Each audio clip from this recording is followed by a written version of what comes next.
My name is Amanda Bear. I'm a fashion designer. I work out of this little studio here. It's located in Big Art Labs, which is this really cool space in downtown Los Angeles. It's very urban. We're basically in a gigantic warehouse right now, and this is my little squared off cubby that I've painted and hung up my fabric to make it sort of a more soft space that I can be inspired in. You can see some of my drawings and designs around but it's really cool because there's actually right outside my door these guys that are cutting up metal and making these pieces for sets and commercials and all this crazy stuff. It's a really amazing place to be and be a designer.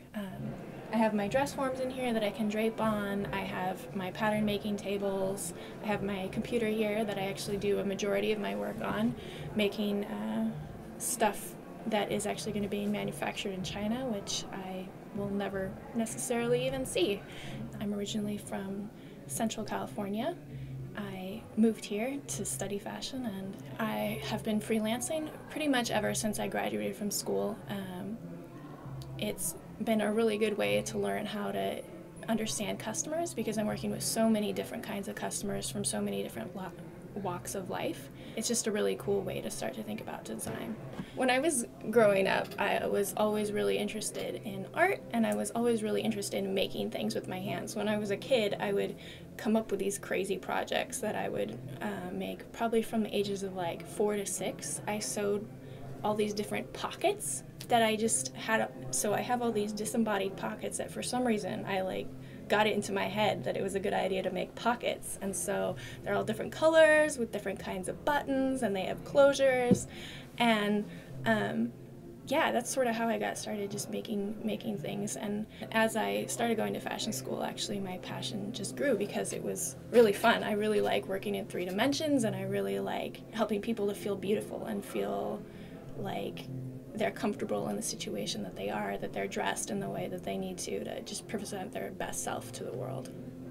My passion is really for the collaborative aspect of fashion design. I really like the idea that you can make something and put it on a person, and then it changes depending on the shape of the person, the personality of the person, what that person is doing.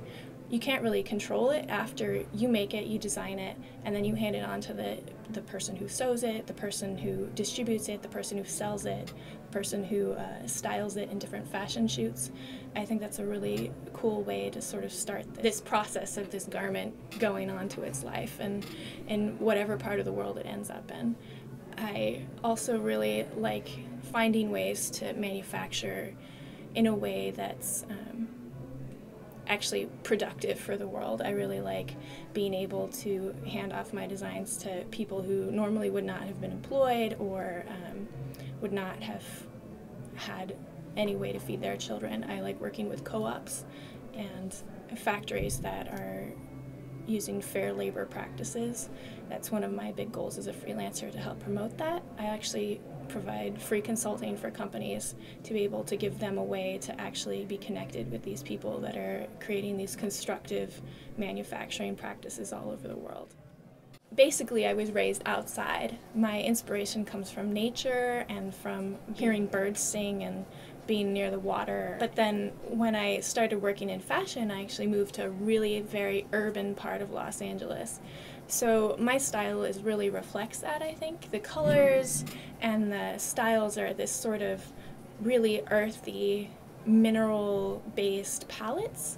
But the styles are very urban and a little hard-edged, and I really like organic curves, but then I also really like using plastics and metals and leathers as part of my collections.